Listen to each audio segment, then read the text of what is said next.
Good evening, everyone. My name's Sophie Black and welcome to the Wheeler Centre on this freezing cold night. I'm so impressed that you've all shown up. Welcome to tonight's discussion about writing as a woman online. We're going to pretty much cover off on everything. We've only got 45 minutes, so let's see if we can squeeze it all in. But we want to examine social media's potential to elevate and highlight conversations by, about and for women, and then we want to look at the flip side of that. The very dark side, in fact, the very real and relentless fact of online harassment. Do those two things always go hand in hand? Why, and do they have to? Tonight we've got four very smart, vocal and fierce women to discuss all things #writing while female. But first I'd like to acknowledge that we're meeting today on the traditional lands of the Kulin Nation. I pay my respects to their elders past and present and to the elders of all other communities.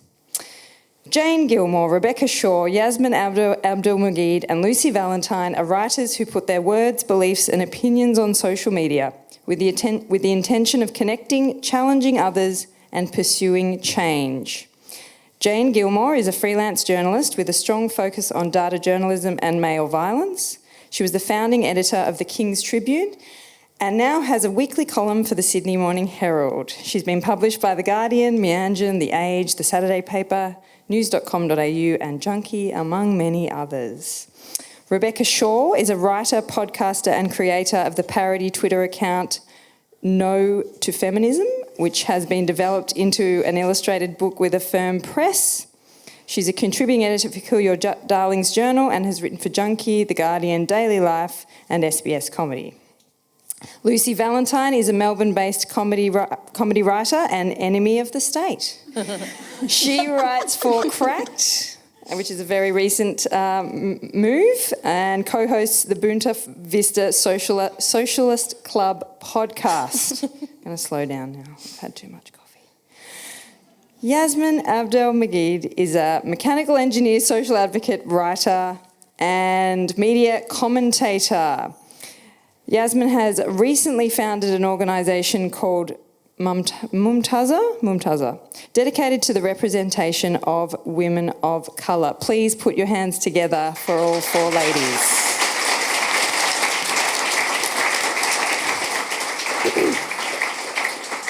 Okay, so before we kick off, there's been a slight change of plans. We had 3 chairs along here. We now have 4 chairs along here. Yassmin, you were originally on the bill for tonight and you pulled out. Yes. Do you want to tell us why? So, I don't know if anyone noticed that I posted anything on Anzac Day, but it happened. And I suppose the result of that meant, I guess what everyone saw all across news in Australia. And it also meant that any event that I started to do, journalists started to sneak into and report on. From school student events where I would talk in, like when you talk to school kids, you simplify concepts, right? Because they're children.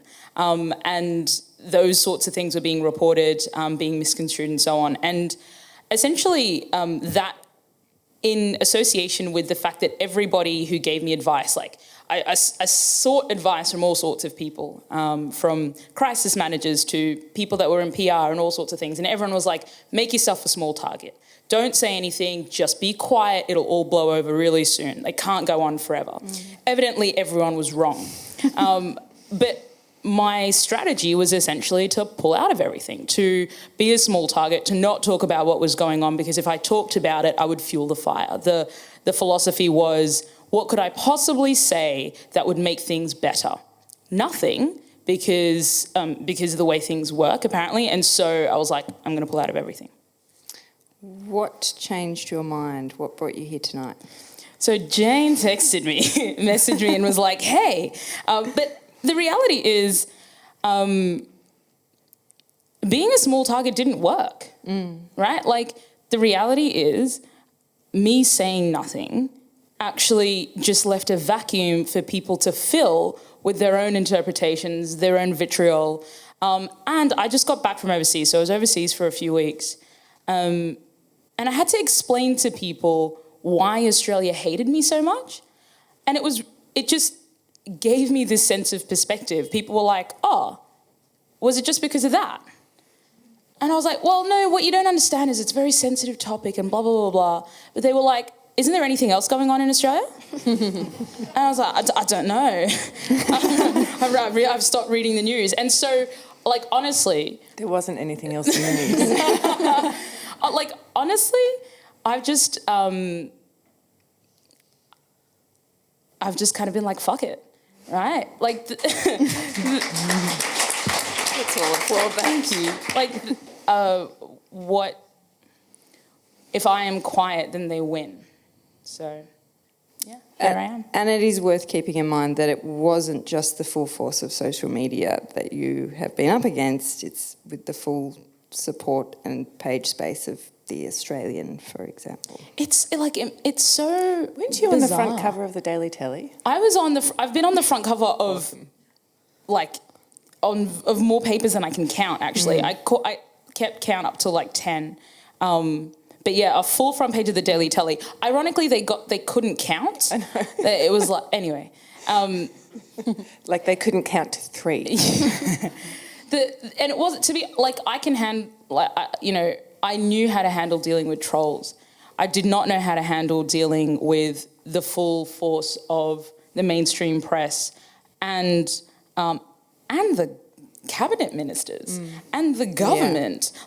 Like these are the people, like I'm getting phone calls from ministers, right, on the weekend being like, you should really not talk about this sort of stuff. I'm like, what is happening to my life? Like I can barely feed myself for dinner, but this is this other world that doesn't make any sense. And you guys, it's social media, like, yeah. So it was incomprehensible and way outside what I had ever experienced before. But if I don't, yeah, I think the reason I have decided to start talking about the stuff that's going on is because I think there is nothing else filling that vacuum and other people are writing my narrative. And something that's been really important to me for a long period of time is me writing my own narrative. And this is kind of me sort of standing up and saying, actually, we need to talk about what's going on here, otherwise it'll go on unchecked. Well, we really appreciate that you're here tonight and we're glad you changed your mind. I'm going to pull it back a bit and kind of widen it out, but I'm sure that your amazing case study will continue to come up throughout the night.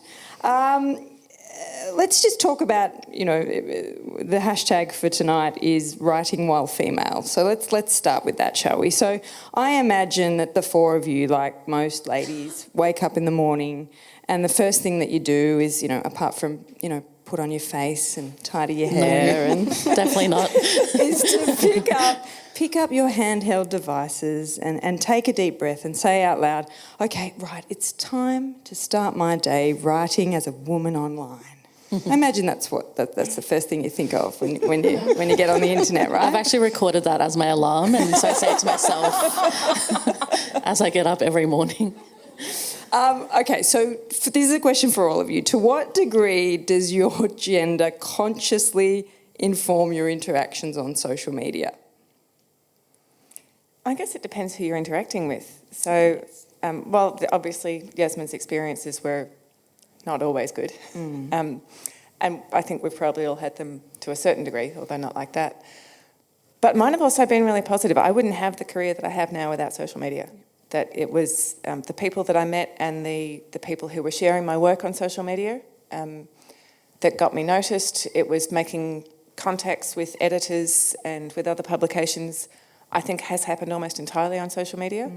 So while there's absolutely downsides, and I'm sure we'll get to those, I've also made some amazing friendships. I started on social media and maintained some friendships too, where, everybody's so busy and you maybe get to see somebody, you see them at every writers' festival or you see them once a year or something, but because you're in contact over social media and you're sharing your work and ideas, that friendship's a lot stronger than it would be if you only see them once every 12 months. So I think it's worth saying, well, yes, there's a downside, but also I have a career and friends because of social media, so I'm really okay with it. Mine's actually because of Jane, who saw me ranting about something on Twitter and asked me to write something. That was the first thing I ever wrote. and sort of formed my entire career. One of the things I'm most proud of. So send all your hate mail to her. That's what I'm saying. But yeah, I guess it's to do with what. There's certain things, like if you then go to write an article, I think that will start coming more into your mind now, like who's going to read this, who's going to respond to it, what might it trigger. But Yassmin sort of overshadowed, because we only have to deal with, I've never had to deal with a government agency, so I feel weak now. You are winning at this, Yassmin. You are winning it, yes. Yeah. No, I think it's good to focus on the positives because, it's overwhelmingly negative in terms of writing while female. It's kind of like a horror story when you put it that way. But yeah, I think a lot of us have sort of made a lot of our contacts and sort of started our careers on social media. Yeah. So there's definitely a good aspect. And from an editor's point of view too, I've been the editor of a couple of publications. It's a great way to find new voices. So as Beck was saying, that was where I found her.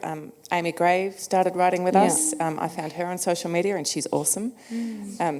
She's out there. Just heard a snort. I think she's in the audience.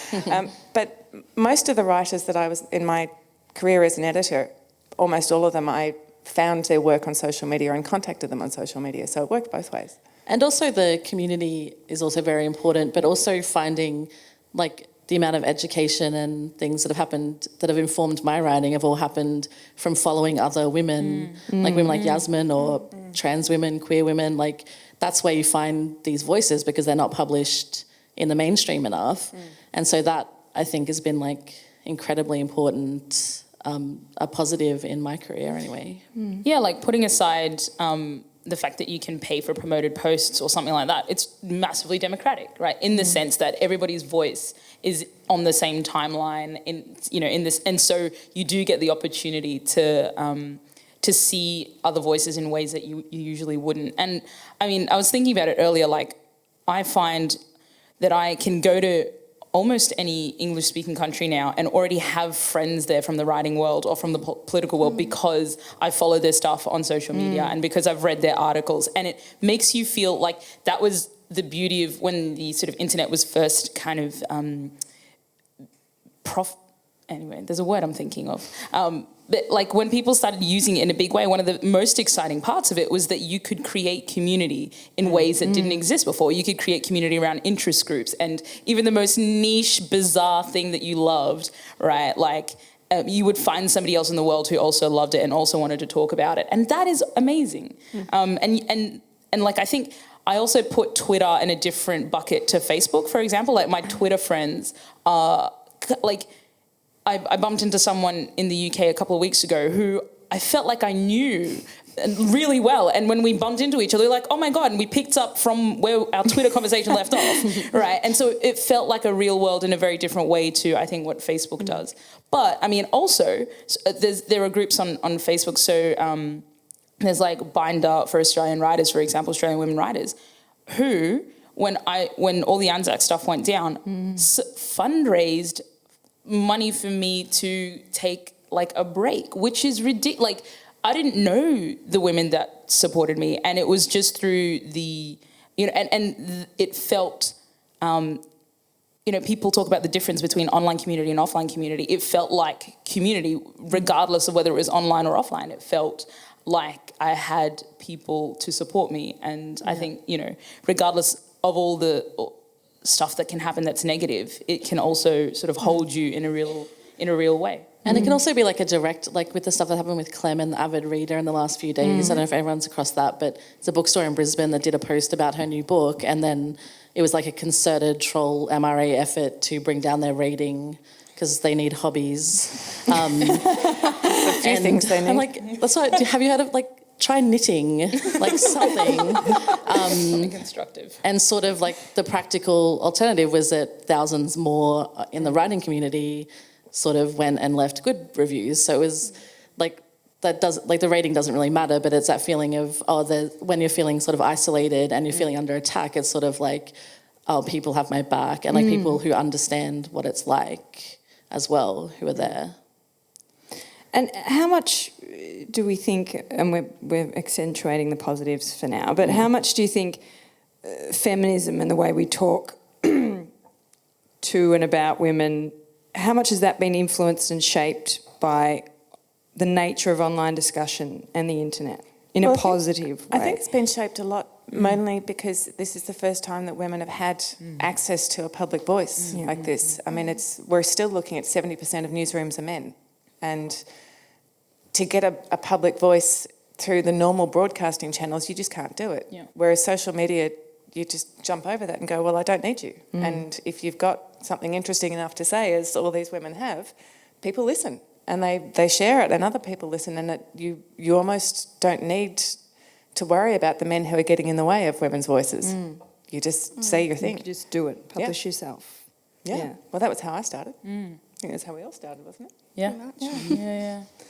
I guess I'm interested then in it's not so much a matter of getting up in the morning and thinking I'm going to write as a woman. I guess now I'm interested in that idea of to what degree is the reaction that you get on social media and what's reflected back at you shaped by your gender. And, there are different ways that you can explore this. For example, being a funny woman. So, Lucy and Beck, I'm looking at you here. So how are you received, Lucy, I'll start with you, as a woman on social media writing satire? In a positive way or a negative way? Both. Look, there are a lot of negatives. And I would definitely say that, since we have a lot of male colleagues that did our SBS comedy stuff with us, that the nature of the response that I would get, even when it was critical, would be of a different nature, and it would be more abusive and it would be more personal, more aggressive, that sort of thing. But so you could actually sit in the office and make a direct comparison. Oh yeah, absolutely. And I mean, a lot of the time when we were sort of pitching ideas with each other, you just know that when one of the male writers writes the feminist sort of angled piece, that it's going to go down better. It's going to get less of a abusive response. Yeah, and a lot of I think a lot of the attacks just immediately go personal. So many feminist writers or even we're doing comedy, you're an ugly dyke. And meanwhile, not enough feminists are dykes, by the way. It's really disappointing to me. You'd be surprised. I wish. And, I'm a fat woman, so I get that. It's the first thing they go to. I'm not aware of it. And it just doesn't happen to the male writers the same. No one's ugly head, which a lot of them have. Yeah, it's always... Just kidding. That was a joke.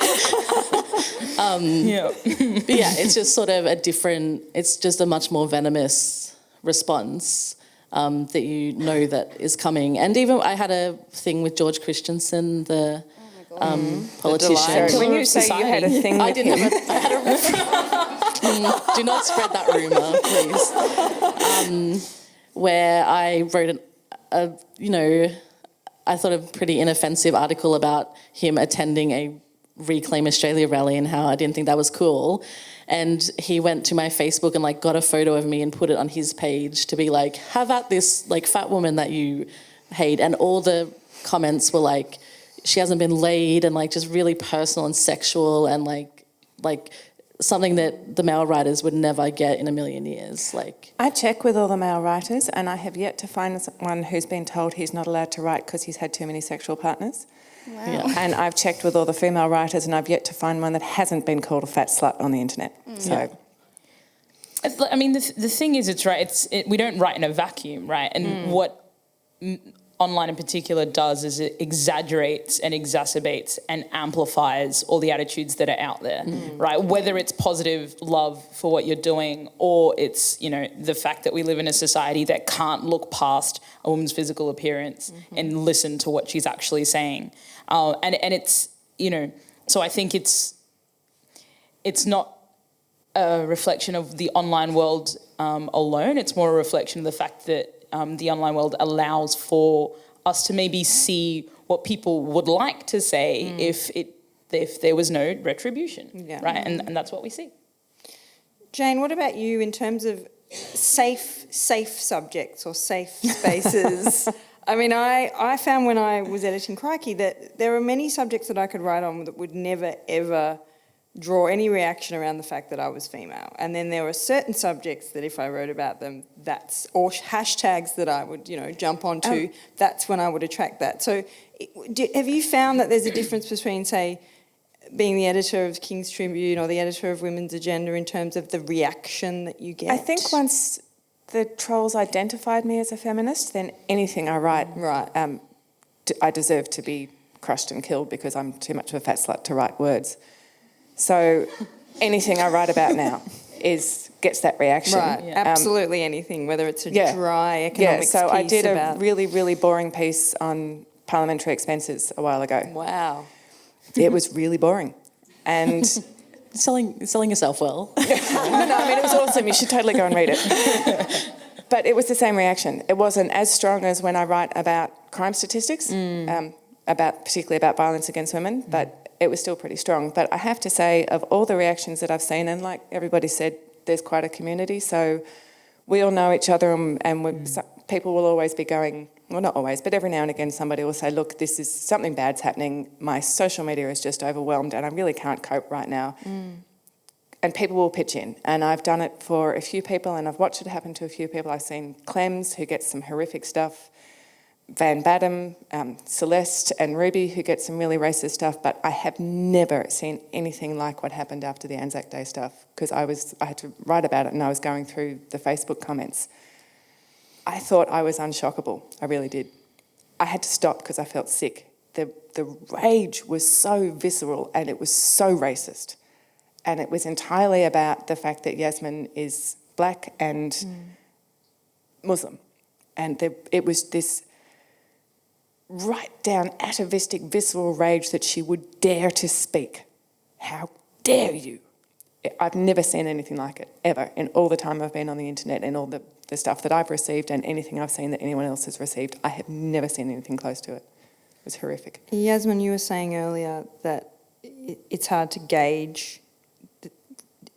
It's hard to gauge what is normal in terms of online abuse when you're not privy to the stuff that other people are on the receiving end of. Yeah, I wrote this, I reflected on it in a piece in the Griffith Review recently where I sort of talked about the fact, the reality is that even though we are a community, the abuse is so personal. So I get it in my Twitter feed, I get it in my inbox, I get it on my Facebook page. I don't know, it's not like it's being yelled at me in a group of people so I can hear what is being yelled to other people. And so I just kind of assume that what is happening to me is happening to everyone else, or I assume that I'm just overreacting, right? Because everybody else gets this kind of abuse. So like, Yassmin, why are you making such a big deal about it? And to kind of hear that that maybe it was a slightly different level is like, it's quite validating, to be honest, because I spend my life for the last 6 months kind of just dealing with shit that I get in across any contactable form of media. Even people send me actual letters with hate mail, and I'm like, that's a lot of effort. Like, you have to go to the post office and buy a stamp. Like, I don't know who these people are. I mean, I'm almost flattered. But it's like, to know almost that it is different makes me feel like a little bit more equipped to handle it, because I can say, it gives me some sort of benchmark for the fact that it allows me to say this is not okay, right? Because all of us kind of weirdly accept that there's an amount of hate that's going to come with this existing, right? And that's going to come with putting ourselves out there in any way. But to be able to say, oh, it's actually okay for me to be a little bit more upset about this, helps. And also I would say, because I'm white, so obviously it's not as bad on all levels, but also I think being the way that we write, I don't know about for Lucy, but compared to what I see people on my level get, like all the women we've mentioned, I think because I do write things in a more comedic way, it doesn't attract that level of vitriol. Like, I don't have to go out there every day and like slog out a serious article about stats, and that seems to be the stuff that attracts a lot of the hate. Whereas I think because I'm obviously a funny idiot, it doesn't. To be funny, you're a woman, right? Yeah. That's true. So it is like there's obviously very different levels that we attract. The funny thing about that too is like, it's like, I just want to, write things that take the piss as well, but I'm not allowed to anymore because like nobody understands Yassmin taking the piss. Like that would be Yassmin slammed something. You know, like, and it's and I wonder, Beck, do you think that you would be able to enter, like, would you be able to transition between the two, or is it kind of like once you start writing in one space, you can't really do the other? I think there is some crossover because everything even if I write something that's about a serious issue, I sort of have traditionally made it funny. But it doesn't, if you're just trying to write straight satire, it's, even with the No to Feminism account, which gets it doesn't get a lot of trolling even when it was at its peak. For some reason, I think because lots of people don't understand that it's a joke. And it still happens. It's been around for like over a year and it's been made into a book and people will still... Like the example I used is one I got a few months ago that was, I don't need feminism. My husband isn't a monster because he wants to make me stay home. He's a monster because his dad is a werewolf. And I would get trolling to that as if it was a real claim that I was making. And I'm like, There's got to be something satisfying about that for you. It's also funny because a lot of the people who attack it are on my side because... They're so they're saying, don't you want to be able to drive and get equal pay? And I'm like, it's a tweet about a werewolf. But on the SBS comedy page and Backburner and stuff, it's just constantly people not understanding the joke. So it would definitely be, and people would deliberately pretend to not know that you're joking as well if you started trying to have a joke. Are you finding that you're self-censoring?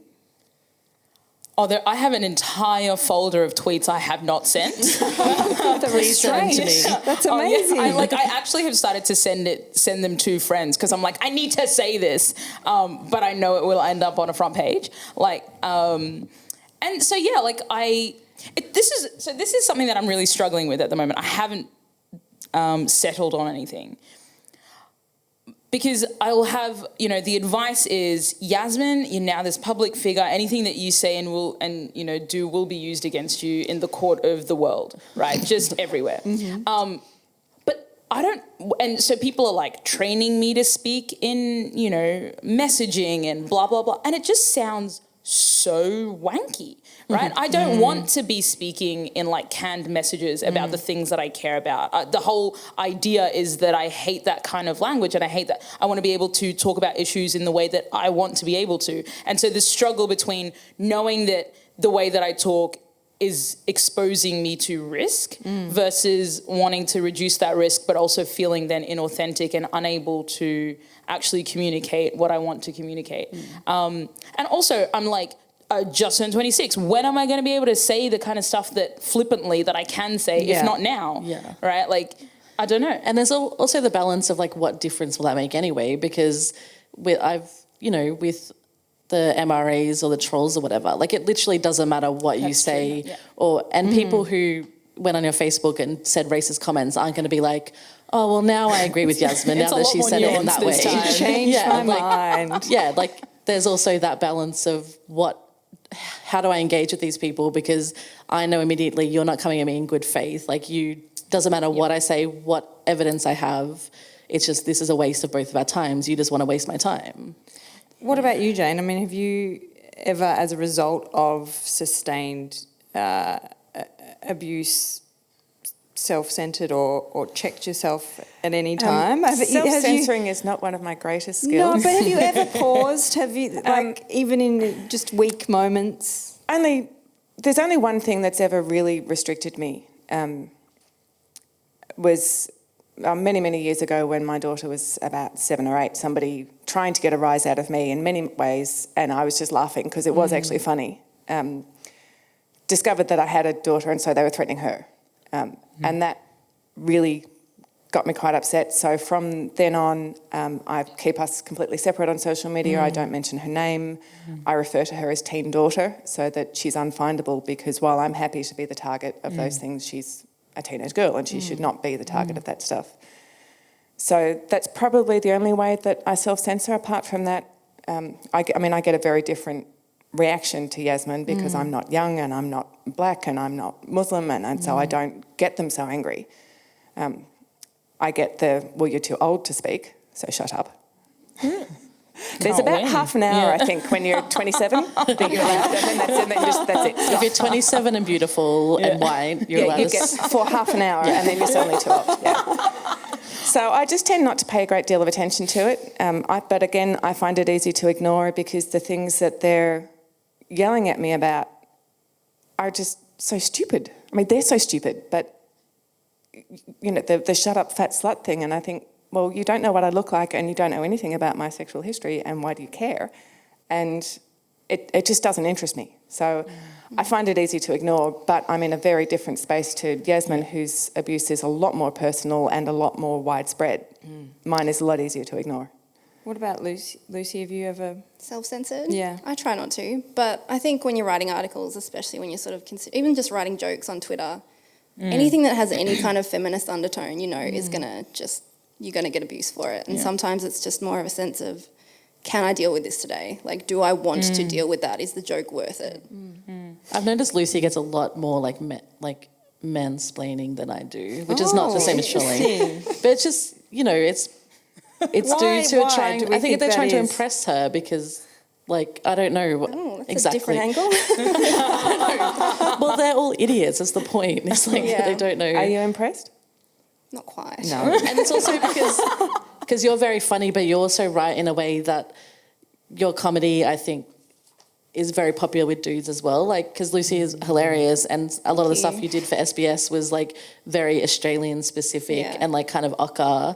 And I think dudes kind of take umbrage at that you're going in on that territory. Yeah, okay. And like, if they didn't know that a woman wrote it, they'd be like, that's hilarious. But because you are, they're like, oh, but actually, and trying to, I know the actually thing is a hack by now, but it is true. Oh, it happens all the time. Yeah, all the time. actually. I mean, and I think there is so much about that whole, are people responding in good faith or not good faith? Like, I think, I mean, it happened on the way here. There was, I saw an article about Tony Oates saying that Cardinal Penn was such a fine man, right? And I retweeted that saying that, you know, trial by media is not a good idea, and I never advocate for trialing someone by media, but at the same time, let it be known that lots of fine men have been abusers, and vulnerable women / kids often bear the brunt, right? Because that seemed like a quite straightforward thing, and a whole bunch of people like,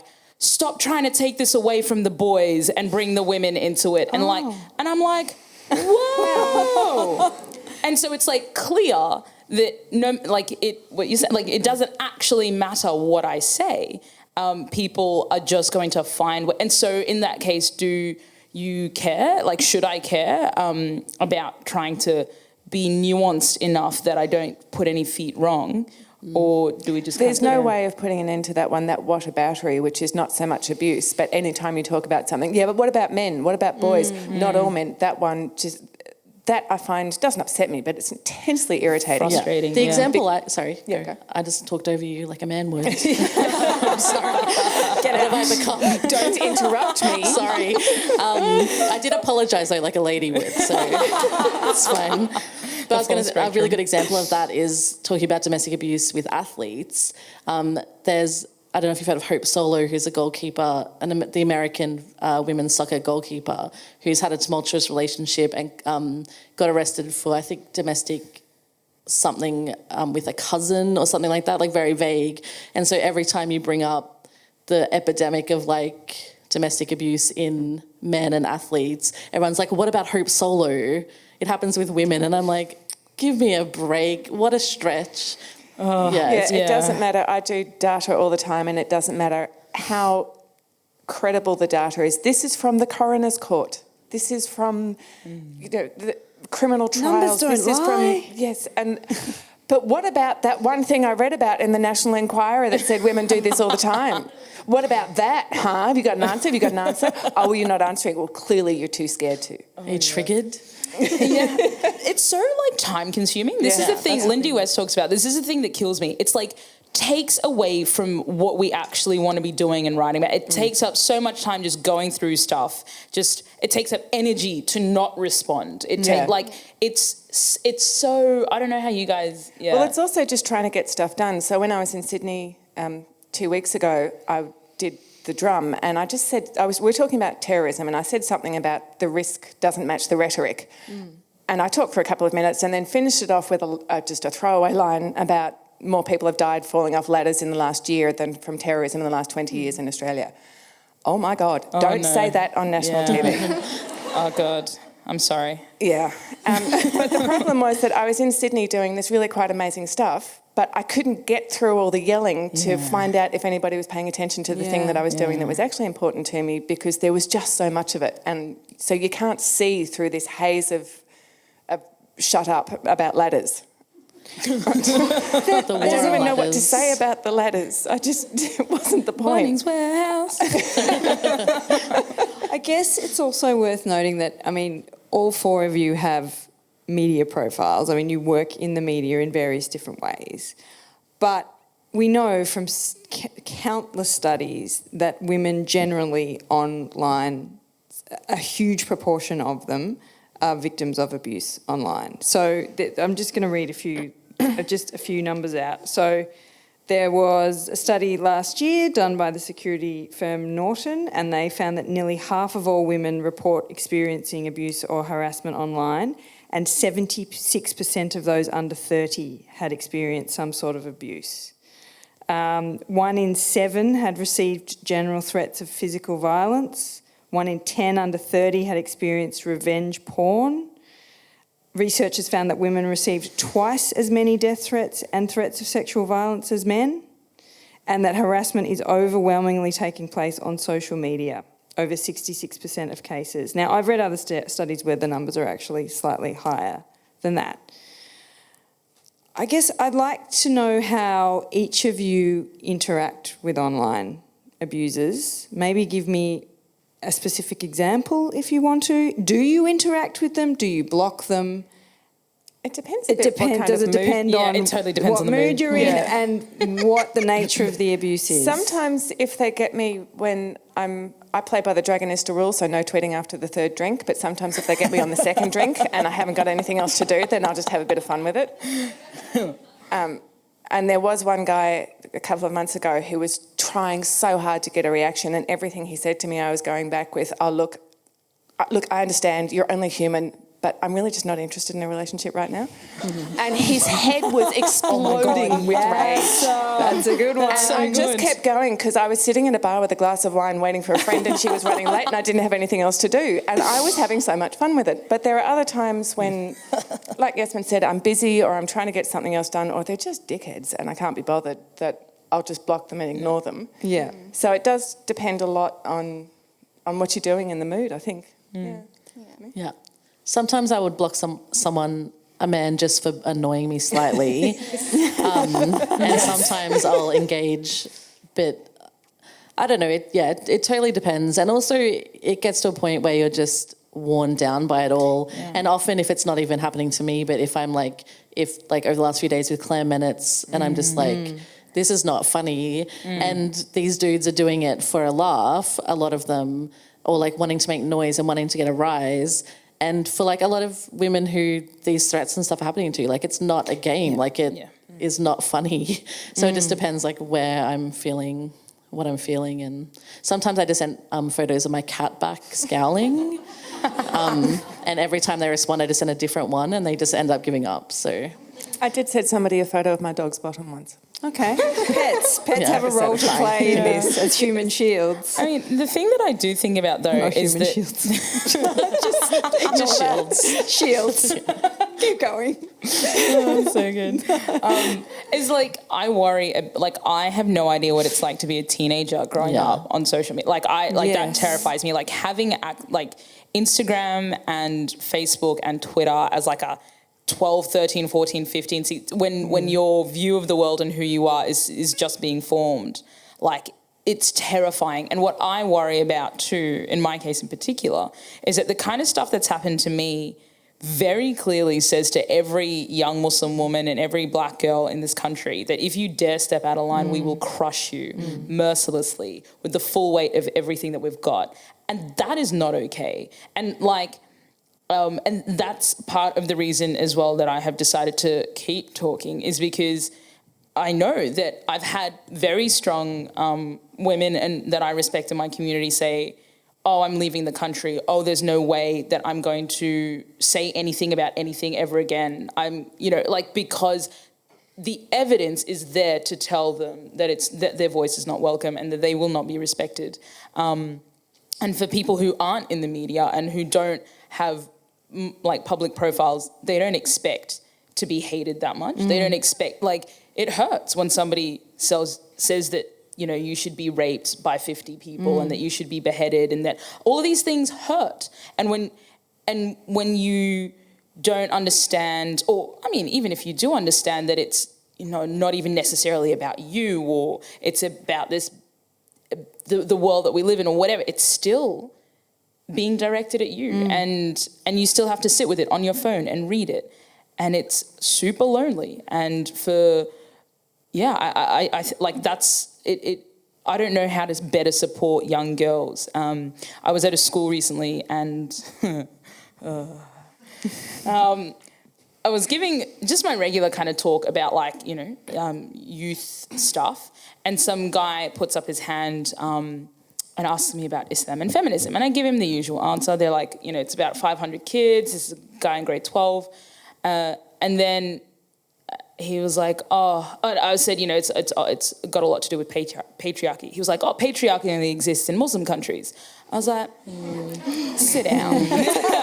And then I clearly demonstrated that was wrong. And then he yells out from the crowd, and I'm talking a private school where they pay half a house deposit a year, right? He yells out, do you know why? Because men are better than women. Oh. And I was like, I literally dropped the mic. I was like, my work here is done, right? I left the stage, and then all of these girls, right, came up to me afterwards. They're like, we're so sorry. That guy abuses us all the time. That guy, this. And then I start getting all these emails from 14, 15-year-old girls that are telling me about the fact that these boys gang up on them online, the fact that anything they say, and then these boys find my Instagram accounts and they find and I'm like, you guys, and imagine going to school with these kids, right? Imagine every day having to rock up and you see them online and you see them in person. I have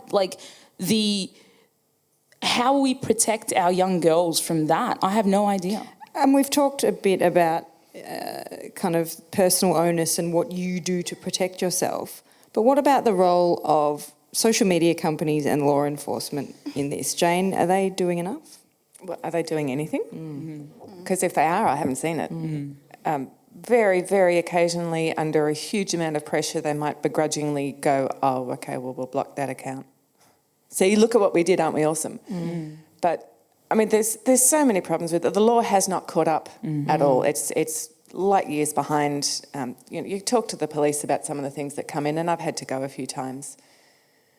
And you just start losing the will to live, because there's this cop sitting there going, yeah, well, that's really shit, but I don't know what to do. And they don't. And they know that it's wrong, and you can get some really good ones that are really supportive and really want to help, but the law's just not there yet, so there's really not much they can do. The companies themselves are going, well, we're making squillions out of this, and if we stop people abusing you and saying the sort of things they were saying to Yassmin, we're not going to make as many squillions, so it's fine, keep going. Yeah. It is possible to charge someone in this country. I don't know that it's ever actually been prosecuted successfully, has it? Once, as far as I know, and correct me if I'm wrong if anyone else knows of another case, but there was a case last year of a guy called Zain Alkin. I don't know how to pronounce his surname. 25-year-old was convicted, and it's under the Commonwealth Criminal Code Act of the offence of using a carriage service to menace, harass or cause offence, and it can carry a maximum sentence of 3 years imprisonment.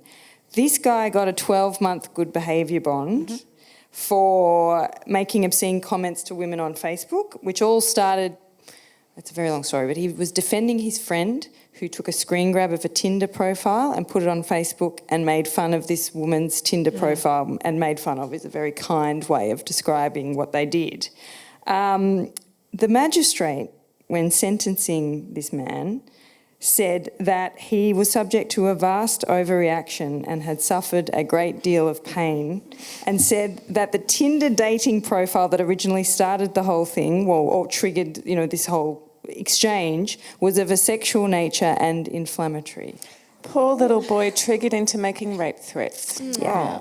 And was literally making rape Yeah, he threats. was. Well, I remember that now. Yeah, well, alluding to rape. The magistrate didn't interpret it as rape threats. So if you went up to somebody, if somebody came up to you on the street on the way home tonight and said directly to your face the sort of things that Zane was saying to the girl on Facebook, that would be assault, and you could have them arrested and charged, and nobody would argue with you. But because it's online, it's, I've been in magistrates' courts and heard magistrates saying things like, "I've heard there's a program called Twitter. I hope there's nobody in my court using Twitter." And they've just got no idea. They don't even know what it is or understand it, and the number of them that will just, I've talked to them and they say, well, why don't you just stop using it? Oh my God, yes. And I go, because I'm a journalist and I can't do my job without it. It's... But it's also still the systems that are full of white dudes who don't see it as don't understand why you might be frightened by a rape threat if they're not standing next to you.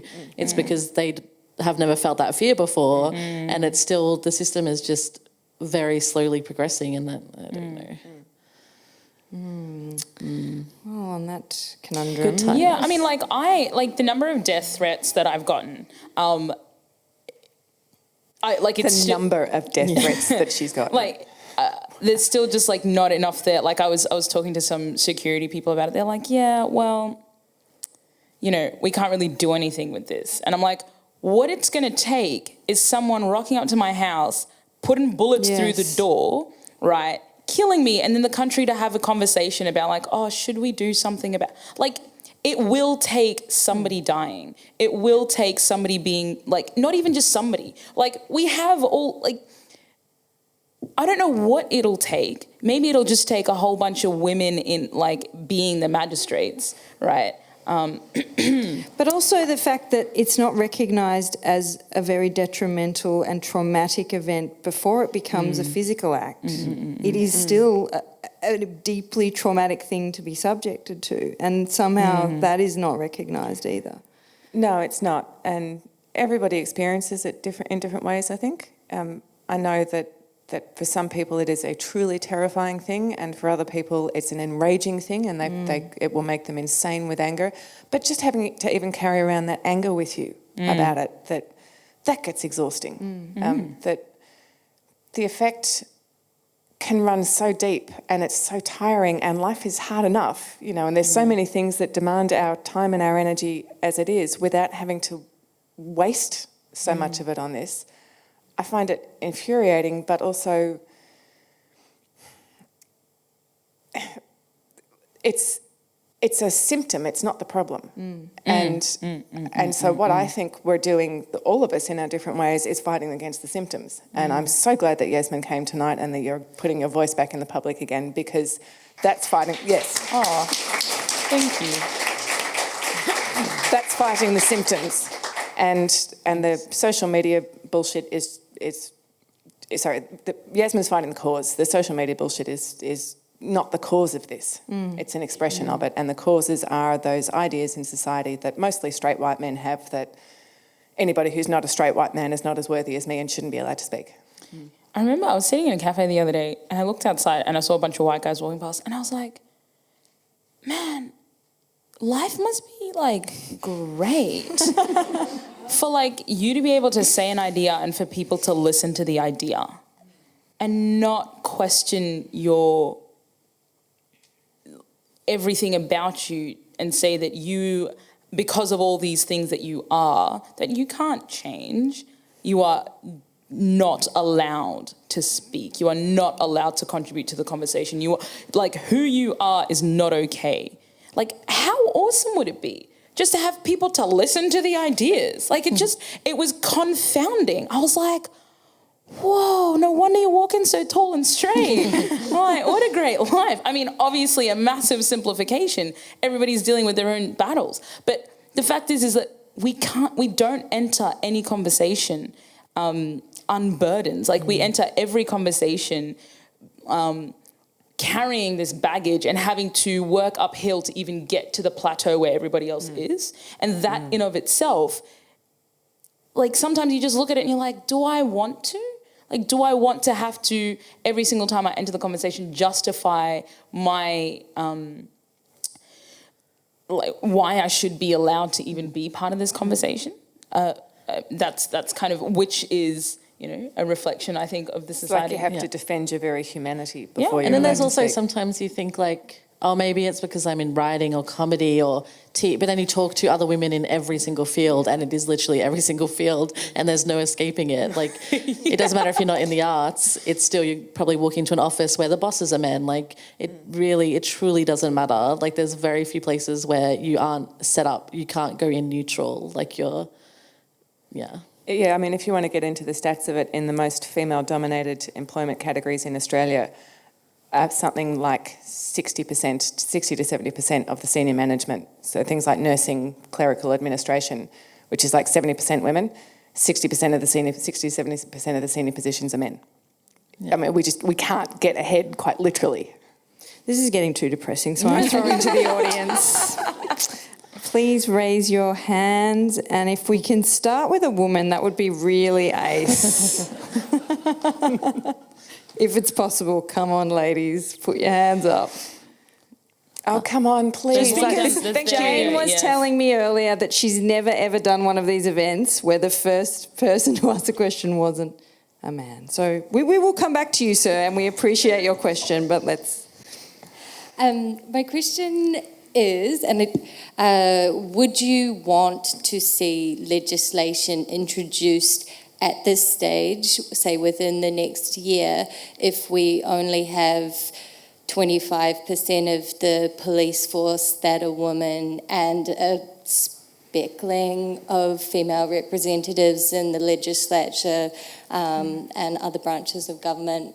Like, would you want legislation to be introduced on this matter if the government infrastructure isn't there to understand why it's important? I think yes, because one of the things that introducing legislation does is that it starts that public debate. So then we start talking about putting that infrastructure into place, or what infrastructure needs to be put into place. You'd have to be very careful about it, but I think the basic things like clarifying you can't make death threats or rape threats, that is the same online as if you do it in person, clarifying that kind of legislation, and then let's go from there. Yes, I'd want to see it. Also, it might influence social media, like Facebook or whatever, if they have to start getting involved in legal cases, that might speed their reactions up a bit more, I would say. Totally. I mean, I think the public debate thing is interesting too, just because I think a lot of people don't actually know how bad it can be and is. Like, but a lot of... my partner, while I was going through all this stuff, was like shocked. He was like, I cannot believe what people are saying. Like, this is ridiculous. I'm like, this is my day to day. This was like before anything even happened. It's just like, oh, you're a person, die. And so, like, I think having like men kind of be exposed to it in some sort of way that is more obvious than it is currently to them might influence them. Yeah. There's also New Zealand introduced the Harmful Digital Communications Act, and that makes it an offence to send messages and post material online that deliberately cause emotional distress. Interesting. That's interesting legislation. How do you... define emotionally. Yeah. I don't know. You can fine people up to $50,000 though. Because I cause people emotional distress on the internet sometimes. Sliding scale, a dangerous sliding scale. Who's next? Hi, I just wanted to let you know that there is a defamation case that has gone through about social media. It was a Sydney surgeon who was awarded about $500,000 for a patient who used social media and a website and basically had death threats against him. He was a man, but a surgeon of colour. Awesome. Good to know. Well, not awesome that it happened. No. I think the fact that he's a man makes all the difference. I think like being a Muslim trumps, being a woman's closely second. Being of colour, I think a man of colour is still in a higher position in the world than women, of like full stop. But it's good to know that it's possible. Hey, Hey, what about the intersection between politics and business? So just thinking about, for example, Facebook, largest censor in the world, only out of 2 billion users, only removes about 66,000 hate pieces per week, and is trying to really grow community but still won't release. Moderation policies won't often work with authorities to, meet regulatory requirements. What are your views on that? Well, I think it's a business decision that Facebook is making an enormous amount of money, and they make money by letting people say and do whatever they want. I think if they started restricting the horrific things that are said to people like Yassmin, that there'd be an enormous amount of sooking about it, and they don't want that. So, particularly because they're American, and to do that properly, Facebook's so big you'd almost have to get international law onto it. So I'd say maybe my great-grandchildren might see it introduced if it's international law, if they're lucky. It's impossible to legislate, and the interest against legislating it is so strong that I really don't believe it'll happen. Until it starts affecting people in power that are like old white men. Yeah. So Jane, you alluded to the fact that you reported a few different incidents and had no luck. I had to a couple of times. It was one particular guy that was sending a lot of death threats, and I didn't take it very seriously, but I've got a friend who's a cop, and he just went, no, you need to report this is not okay. And they did take it seriously, but they didn't know what to do. They were saying, they weren't just dismissing me, but... And nothing came No, out. it was, this was a couple of years ago, but they didn't really know what to do. They didn't know how to find him. They didn't know how to take it anywhere other than to say, oh, well, let us know if anything serious happens. And I'm going, well, he threatened to kill me. I think that's pretty serious. Yassmin, have you reported anything? So I have what I did, so after, so the first kind of big thing that went down was Lionel Shriver's thing last year, and then Q&A this year, and then Anzac Day. Quite the 12 months. Mate. I thought at the beginning of this year that I didn't have enough life experience to write a second book. Maybe. I haven't been able to sift through everything because it's quite depressing. So I've got a couple of friends that have put together a folder of all the more serious death threats. We reported them to the ABC, and they were like, "Oh, tell the cops." But I actually haven't, because I don't know, and maybe I should, but I just don't have faith in the system. Which that's a fascinating thing, because I think it's about 5% of cases that women actually take to law enforcement. Beck or Lucy, have either of you ever been? I haven't. I think there's sort of just this sort of underlying assumption that it's not serious, and that it's someone saying on the internet, I'm going to kill you, is not the same as, an actual threat, and it just seems kind of pointless. And Muslims don't have a great rep with cops. I'm not going to lie. I don't know that the cops I'm talking to aren't people that have commented on my Facebook page. I just don't have faith in Australia. In my darker moments, though, I do think about what Yassmin was saying before about, is it going to take for one of us to be killed or seriously injured? And there are times when I look around at all the, people like us, and I think, well, which one of us is it going to be? And who's going to be the test case? And because you're right, it's going to be someone. That's a truly back terrifying to the thought. audience again, because it's getting too dark again. So over to you Make guys. some jokes, Beck. Got nothing. Yes. I was just going to ask how much hope you have for progress and where you see it coming from, because it's hard to see a light at the end of the tunnel. Well, as you can see, I'm clearly really optimistic. So I might let somebody else take Beck. Go on. Yes, look. I think it's a really important, obviously I've never been under a sustained sort of attack, but the thing that you said before where people are why don't you just stop using it, drives me up the wall, because also why should we have to stop using it because of other people? But I think there is And that's why I really like Yassmin coming back to speak about this sort of thing, and like Clem's sustained efforts to keep the conversation going and to draw attention. Like more and more people are coming on board and trying and kind of understanding what we go through. And I think the more allies we get, like that quietly in the backgrounds are sort of on our side and doing like defending us and that sort of thing. I think there has been a lot of progress in that, but I don't know. It just seems like pushing a boulder up a hill. I think that's maybe the only positive, is that with social media, you know, the abuse that we get is a lot more visible. And I've had a lot of men tell me, you know, I can't believe that that's the way it is. And it's, you know, that kind of abuse that they wouldn't have otherwise seen in real life, because, you know, it's not that's documented. A silver lining. I guess.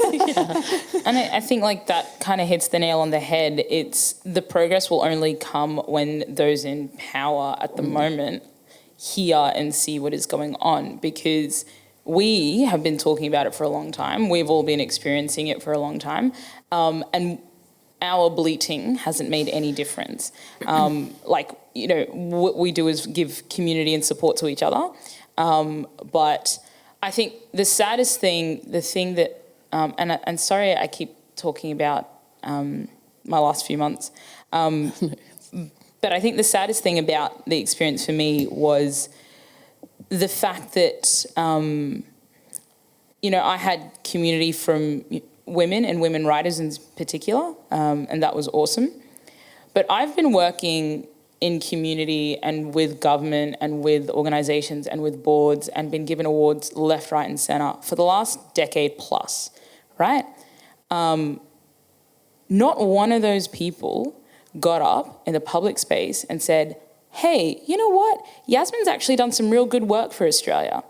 We should maybe pay attention to that. I am so jaded and so cynical, and my view of Australia and the world has been so shattered by what has happened over the last 6 months that I don't think that I am optimistic at all. I have hope because I think it is important to have hope.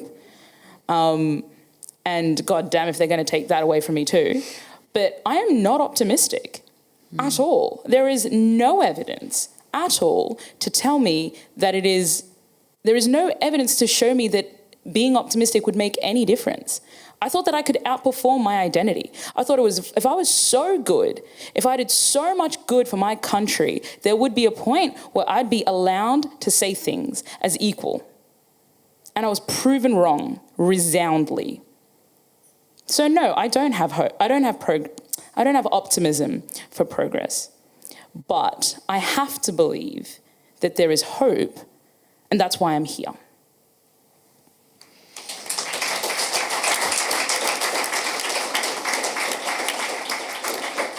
I'm afraid that's all we have time for. But Yassmin, again, I'm really glad you changed your mind, and thank you so much for being here. So please thank Yassmin Abdel-Magied, Jane Gilmore, Lucy Valentine and Rebecca Shaw.